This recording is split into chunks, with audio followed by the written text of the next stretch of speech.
Assalamualaikum warahmatullahi wabarakatuh. Perkenalkan, saya dari Latsar Angkatan 35 BPSDMD Provinsi Kalimantan Selatan. Nama Ahmad Sarmaja, kelompok 1 Angkatan 35. Di sini saya akan menyampaikan tugas individu tentang etika publik. Dalam etika publik ada 3 poin penting yang akan dijabarkan.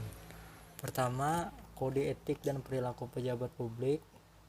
Kedua, bentuk-bentuk kode etik dan implikasinya.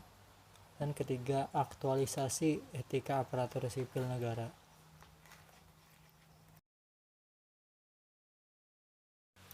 Pertama, kode etik dan perilaku pejabat publik.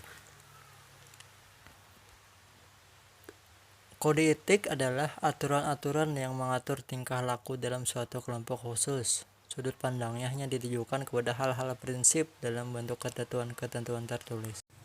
Sedangkan etika publik adalah refleksi tentang standar atau norma yang menentukan baik atau buruk, benar atau salah perilaku, tindakan, dan keputusan untuk mengarahkan kebijakan publik dalam rangka menjalankan tanggung jawab pelayanan publik. Pelayanan publik yang profesional membutuhkan tidak hanya kompetensi teknis dan leadership, namun juga kompetensi etika. Di etika publik merupakan refleksi kritis yang mengarahkan bagaimana nilai-nilai kejujuran, solidaritas, keadilan, kesetaraan, dan lain-lain dipraktikkan dalam wujud keprihatinan dan kepedulian terhadap kesejahteraan masyarakat. Adapun kode etik profesi dimaksudkan untuk mengatur tingkah laku atau etika suatu kelompok khusus dalam masyarakat melalui ketentuan-ketentuan tertulis yang diharapkan dapat dipegang teguh oleh sekelompok profesional tertentu. Dengan diterapkannya kode etik aparatur sipil negara, perilaku pejabat publik harus berubah. Pertama, berubah dari penguasa menjadi pelayan. Kedua, berubah dari wewenang menjadi peranan. Ketiga, menyadari bahwa kejabatan publik adalah amanah yang harus dipertanggungjawabkan, bukan hanya di dunia tapi juga di akhirat. Kedua, bentuk-bentuk kode etik dan implikasinya. Kode etik aparatur sipil negara berdasarkan Undang-Undang ASN. Kode etik ASN yakni sebagai berikut. Pertama, melaksanakan tugasnya dengan jujur, bertanggung jawab, dan berintegrasi tinggi. Kedua, melaksanakan tugasnya dengan cermat dan disiplin. Ketiga, melayani dengan sikap hormat, sopan, dan tanpa tekanan.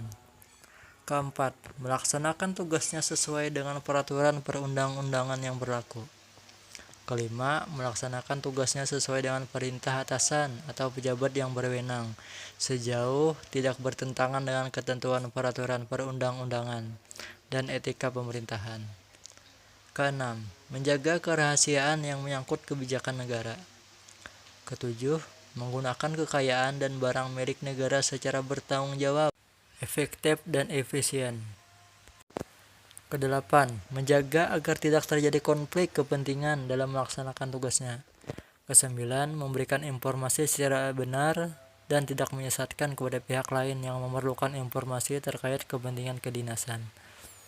Kesepuluh, tidak menyalahgunakan informasi intern negara, tugas, status kekuasaan, dan jabatannya untuk mendapat atau mencari keuntungan atau manfaat bagi diri sendiri atau orang lain. 11. Memegang teguh nilai dasar ASN dan selalu menjaga reputasi dan integritas ASN. Dan terakhir ke-12, melaksanakan ketentuan peraturan perundang-undangan mengenai disiplin pegawai ASN. Selanjutnya, nilai-nilai dasar etika publik. Nilai-nilai dasar etika publik sebagaimana tercantum dalam Undang-Undang ASN yakni sebagai berikut. Pertama, memegang teguh nilai-nilai dalam ideologi negara Pancasila. Kedua, setia dan mempertahankan Undang-Undang Dasar Negara Kesatuan Republik Indonesia 1945. Ketiga, menjalankan tugas secara profesional dan tidak berpihak. Keempat, membuat keputusan berdasarkan prinsip keahlian. Kelima, menciptakan lingkungan kerja yang non-diskriminatif. Keenam, memelihara dan menjunjung tinggi standar etika luhur. 7. Mempertanggungjawabkan tindakan dan kinerjanya kepada publik. Kedelapan, memiliki kemampuan dalam melaksanakan kebijakan. 9. Memberikan layanan kepada publik secara jujur, tanggap, cepat, tepat, akurat, berdaya guna, berhasil guna, dan santun. 10. Mengutamakan kepentingan berkualitas tinggi. 11. Menghargai komunikasi, konsultasi, dan kerjasama. 12. Mengutamakan pencapaian hasil dan mendorong kinerja pegawai. 13. Mendorong kesetaraan dalam pekerjaan. Dan terakhir 14. Meningkatkan efektivitas sistem pemerintahan yang demokratis sebagai perangkat sistem karir. Ketiga, aktualisasi etika aparatur sipil negara. Dalam setiap aktivitas, seseorang baik sebagai aparatur sipil negara maupun sebagai anggota masyarakat selalu melekat di dalamnya nilai-nilai etika. Seperti kisah tentang mendiang Profesor Dr. Baharudin Lopa, sang penegak hukum yang jujur. Sewaktu masih menjabat sebagai Kepala Kejaksaan Tinggi Sulawesi Selatan, yang bisa membuat panggung hukum Indonesia geger karena sosok Lopa yang jujur, anti korupsi, dan nyali bakar harimau.